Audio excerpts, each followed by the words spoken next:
Hi, thank you for joining me for Listen Up Home Buyers, the only podcast that offers advice and tips from true buyer agents.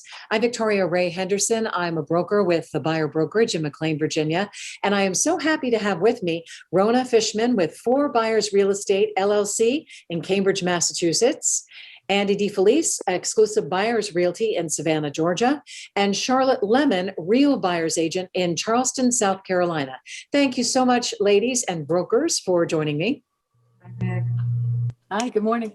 Hi. Now, I'd like to start off with kind of a roundup of where everybody is right now, because as we are meeting today, it's summer 2021. The spring market has been pretty unusual with a lot of buyers and historically low inventory. We've had also low interest rates. So let's kind of go around. And Charlotte, let's start with you. What's been happening in Charleston? Oh gosh, it has been a great year, given that Charleston yet again was named the #1 city to relocate to. We are very busy here. I think it's been 7 out of the last 10 years that we have been named that. So we've got people coming from all over. And I am happy to say that the first 3 months of the year were crazy hectic with lots of multiple offers, people coming out of the pandemic, traveling, ready to buy, ready to relocate. But now that we are in the summer, I will say that things have slowed down a little bit, and that instead of houses selling within 24 hours, of course, we still have that. But for the most part, the majority of the houses that I am viewing with my clients, we are seeing them stay on the market at least 2 days to give us a little bit of breathing room to contemplate going back a second time or moving on to see if something else doesn't come up. Andy, what's happening in Savannah?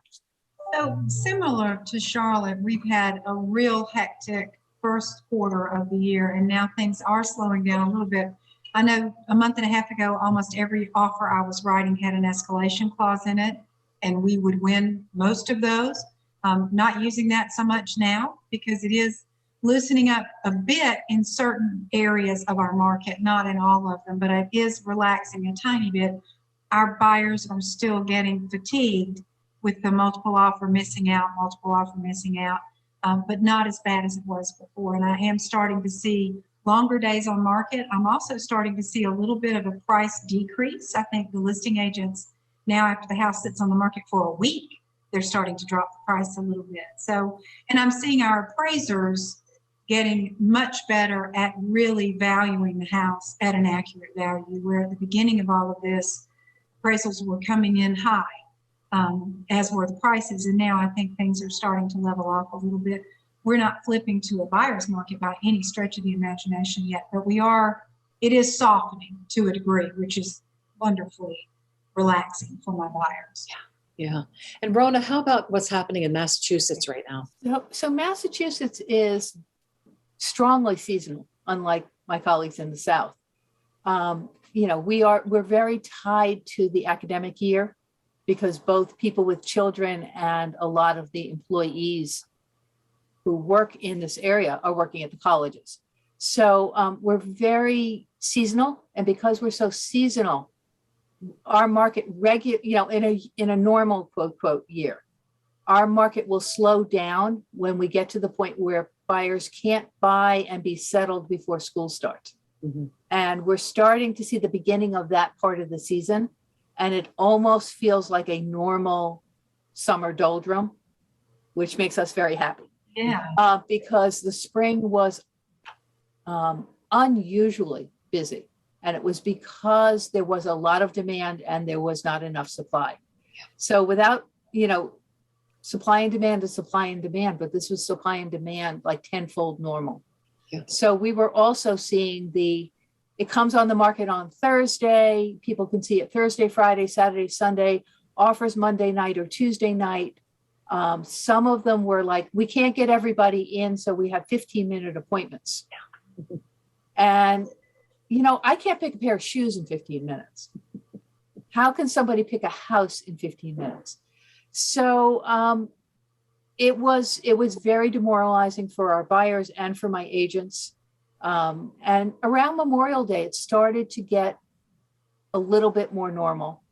And after July 4th, it got significantly better in terms of not being so strictly sellers can do whatever they want.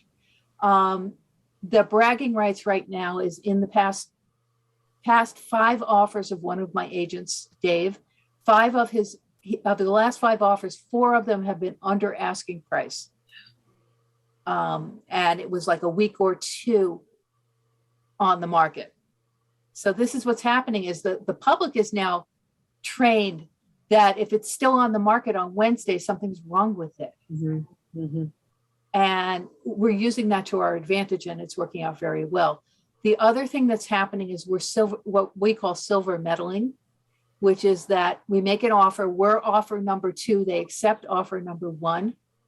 And then offer number 1 bought after seeing it for 15 minutes, and they pull out, and the agents call us because our buyers are prepared, our buyers know what they're doing, and our buyers aren't flaky. So we're silver medaling more than we ever did before. And in terms of volume, we're like 40% ahead of where we were 2 years ago. We're not counting last year. It doesn't count. That's great. But way ahead of 2019.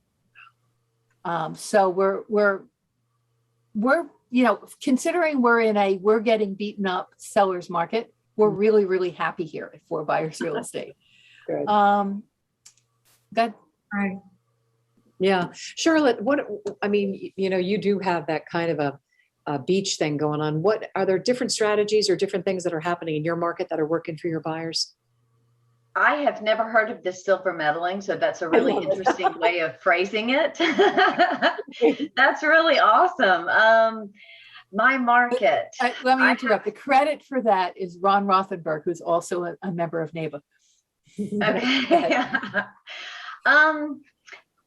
No, I mean, the beach is the very same. Believe it or not, even in the luxury markets, I'm seeing competition. Quite frankly, I'm buying at Seabrook Resort at the end of this month, and we are way above what we should be paying for the condo. And to Andy's point, the appraiser, that was not even a hurdle for the appraiser, because at the time and for the last several months ahead of and behind our contract, there have been no condos available. So I can only surmise, having not spoken with the appraiser, of course, that inventory is what helped him find the price we're buying it for legitimate for the loan. So you're personally buying it? Say again? You're buying it? No, my clients. Okay. Okay. My clients are buying it. No, not me. So funny though, as EBAs, don't we all say we're buying? I mean, I know I do that with my clients.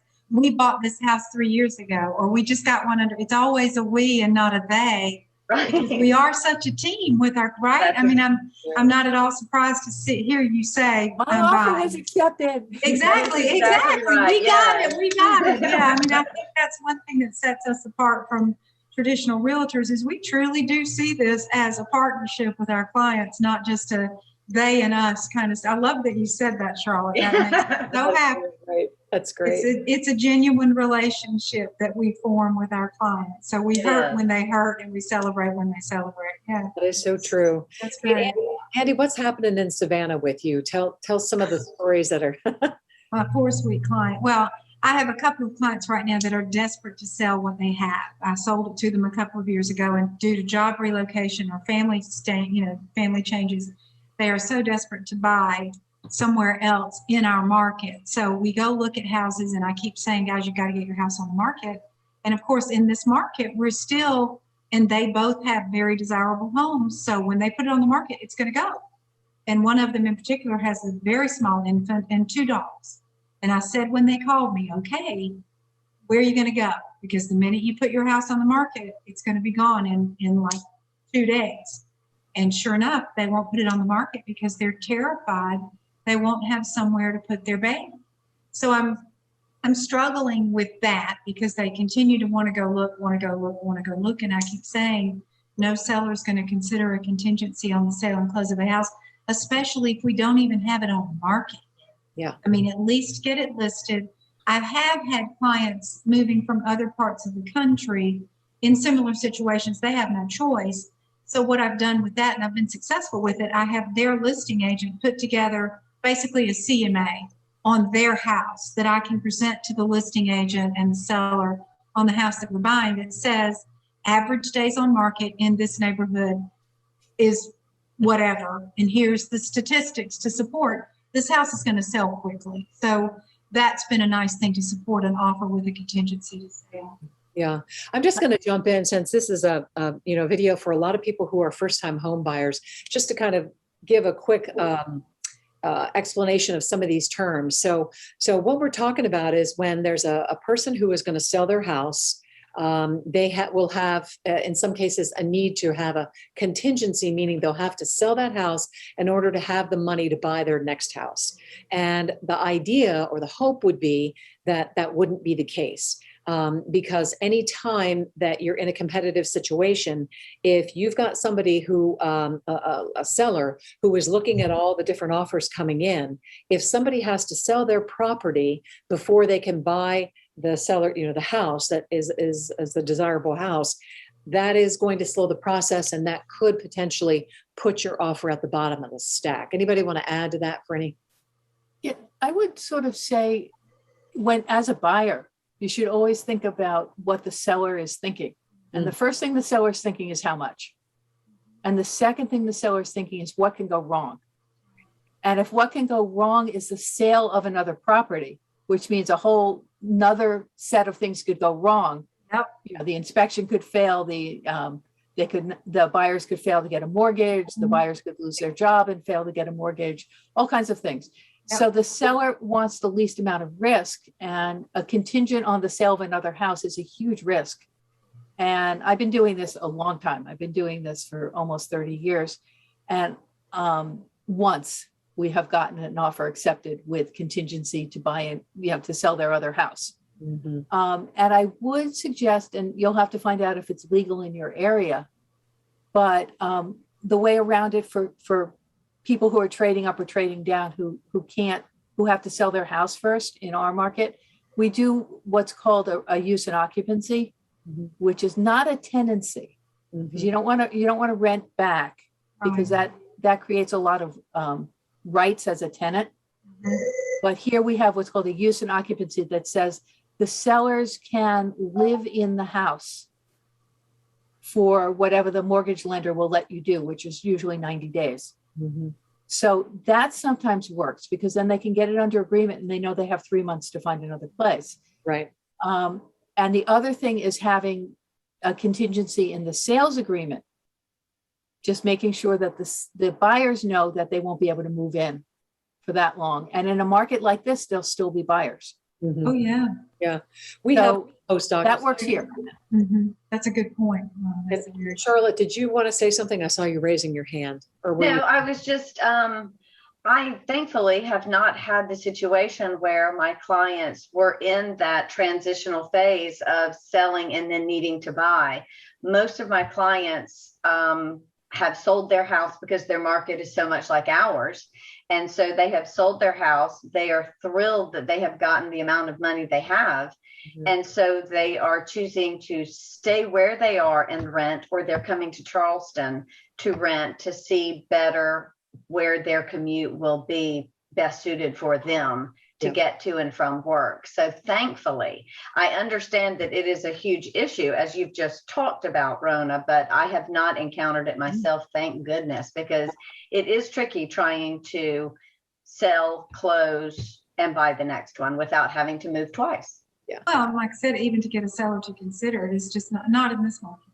No. They don't have to Rona's point, when they're looking at 3, 4, 5 offers, and this one's got this huge beacon saying, this is a problem, this is a problem. Danger, Will Robinson. Yeah, exactly. So it's difficult, and that's where, and I don't know how y'all's market is in your areas. Our rental market is almost as tight as our selling market. So finding somewhere to live, especially on a short-term basis, is almost as hard as finding some place to purchase. So it's really been, like I said, it's starting to loosen up a little bit, but it has been a big challenge for some of my clients.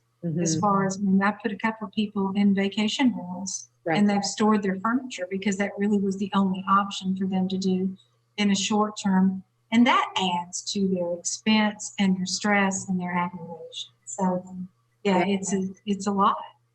We have the post-occupancy agreement like what you have, Rona, and that that helps. That helps a lot because it does give us that cushion where people can stay in their property for 30, 60, 90 days. And what we're also finding, I have 2 clients right now who are in transition like this. And one of them has a Great Dane. Yeah. And so who wants to, so she's looking for a short-term rental for her family with her Great Dane. And her horse. Yeah. And her horse. Wow. They're sweet, docile animals, but they are big guys. Adorable. Yeah. So, we're finding some short-term things on like Airbnb and places like that. And fortunately, Washington, DC, Baltimore area, it's a dog-loving area. So people are like, I love Great Danes. And I'm like, thank goodness. So we're finding success that way. But I do find that I have been the most creative over the last, I would say, year, really, with contracts and strategies. And, what is it? Necessity is the mother of invention. You come up with these ideas and you're like, wow, that I would never have thought of that. Anybody have anything like that they want to share that they've tried in this market that they haven't tried before? We make a point when we do an offer on a property to let the listing agent know, if it's applicable, that we have actually set foot in this property. We have physically seen the property, because so many people are buying houses virtually and then they get here and they don't like them and they terminate the contract. So it does give us a leg up, in our opinion, when we can say we actually took our buyer in this property. They've seen it, they felt it, they smelt it, they loved it. It wasn't a virtual. And I know we've won a few deals that way. You mentioned a strategy that I'm interested in, where you were going above highest and best by saying that you would provide in excess. What dollar value are you setting when you purchase like that? I've never done that, but I've heard of that strategy. An escalation clause? Yes. So basically what it says is we will beat your best offer by, let's say, $1,000 up to X. And X is something that you and your client have to determine you're going to be able to work with. And you also have to keep appraisals in mind unless your clients are willing to make up that gap. We don't encourage our clients to make up an appraisal gap unless it's just they're going to have the house and they're going to die in it, because I don't ever want somebody to overpay. And there's specific language for the escalation clause, but that's basically what it says. And in the language, it also says, because this is something my clients always ask about, the purchaser has the right to ask for documentation showing that we actually did beat a valid offer. It can't have private information on it, so names are blacked out. But we do, if we feel the need to. One thing that I've started doing when I was using the escalation clauses, my clients always want to go in above ask with the main offer, and then let's escalate it up another. I'm like, no. If it's on the market for $485, let's go in at $475, but escalate up to $495 if that's where you're comfortable, because there's no guarantee that their best offer is going to be at or above the asking price. You might be able to get it for less than the asking price. It just depends. And I have gotten we've been able to win several of those transactions at less than the list price. I'll be happy to share the language with my escalation clause with you, Charlotte. I'll send you with it, because it is very successful, and I've been using it since before this all happened. We were one of the first in Savannah to use escalation clauses. Now everybody's using them, but it's very common in our market. Rona, do you use escalation clauses where you? We used to, and they've gotten very unpopular here. There are a bunch of listing agents who will say the seller is not interested in escalation clauses. It can create sort of a what happens if there's 5 people with an escalation clause? Do you ask them to write up their offer and then go bid it to the next one? Yeah. So there's just a lot of room for sort of slimy behavior. So around here, a number of the agents have said we don't want to talk about escalation clauses. Yeah, we've had that as well.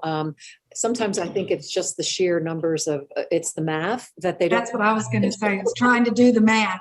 They have to sit down on a Tuesday morning and look at all these contracts. All right, this one escalates at a factor of 1,000 going up to 525, this one goes to 527, the factor's, 2,500. It can be pretty complicated for that, that side. And, again, I think it's important, like you've all said, and I think we make it clear, we work for our buyers as exclusive buyer agents and brokers. I always say I'm building team, whatever your name is, Team Smith. And on your team, you're the team captain. And I'm one of the members of that team, and we're going to make it work. I'm going to run defense for you, or whatever that sporting analogy would be. I've never played football, but in any event, you can do defense in basketball too, Vic. Okay, see, it's not specific to football. I should not use sports analogies. Clearly not my genre. But anywho, so we build that team and we work hard for you, and that is really the whole fun thing about being an exclusive buyer broker. That's exactly right. Yeah. Anyone have anything they'd like to add? Yeah, I have a story as soon as I get my phone cleared out here. This weekend, so part of what's happening in our market is, we were talking about the seller wants as little risk as possible. I mean, forget having to sell another house. Around here, sellers are saying, we don't want to let you have a home inspection. Oh, wow. And this has been happening for a while. And they don't say, we don't want to let you have a home inspection. They basically say, if you have contingencies, you're going to the bottom of the pile. Mm-hmm. And what we've done is we have made alliances with some of our home inspectors who have now developed a truncated version of an inspection where they don't write up the whole report. So they save lots of time there. And then they don't look at do all the outlets grounded or do all the windows open and closed. They look at the big ticket items. Mm-hmm. And we get a sense of big ticket items. And I have a story about this because last Saturday, we did what's called a pre-inspection so that they could put in an offer without an inspection clause.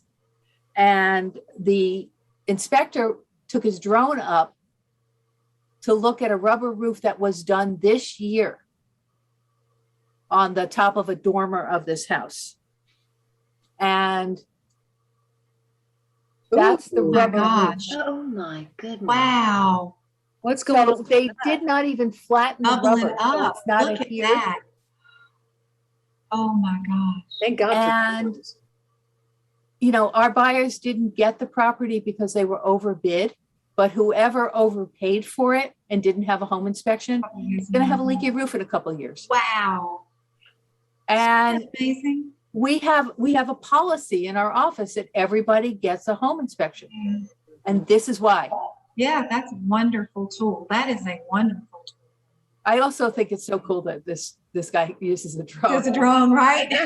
It's so much fun to watch him use the drone. I was just thinking about as you were saying that, those of us that have been in the business 30 years, and I'm with you, Rona, I've been in it that long, who would have ever thought that we would have been having a conversation, one like this, Right. where there's four of us on a television screen, for lack of a better, and talking about our inspectors using drone technology to do home. I mean, boy, the times have changed. Yeah.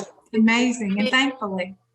It sounds like you're still getting home inspections in the South. How about you, Yeah. Victoria? Oh, Yeah. gosh. Yeah, we do pre-contract home inspections as well, Yeah. because we never want anyone to have buyer remorse. We're starting to read a lot about that. People who are paying, in DC, we lost out on a deal where somebody overpaid, beat us out $250,000 all cash. This was $1,250,000. Wow. All cash, but so they got the house, but a month later, 2 months later, what do they tell their friends? Yay, I got it. And I paid this much more for it. Then, it's just, you wonder. That's not bragging rights. Right. That's desperation. I mean, it really is just desperation. And that's But where that's how we silver medal. Mhm. It's when people like that wake up in the morning and go, what did I do? and they have a $10,000 deposit on the transaction. They walk away from it. yeah. Yeah. And It's then really we get a crazy. call saying, do your people with some brains and some advice who still want to buy this house? And due diligence. Yeah, that's fantastic. Yeah, it's just So crazy. Yeah. Funny. Well, Rona, you're going to get the last word. I am. You are Rona Fischman with 4Buyers Real Estate in Cambridge, Massachusetts, Andy DeFelice, exclusive buyers realtor in Savannah, Georgia, and Charlotte Lemon with Real Buyers Agent in Charleston, South Carolina. Thank you so much, ladies, for joining me. Thank you, Listen Vic. Up Home Buyers. It's been so fun. This was a Thank great you, time. Victoria. Yeah. Thanks, guys. Have a good Enjoy summer. your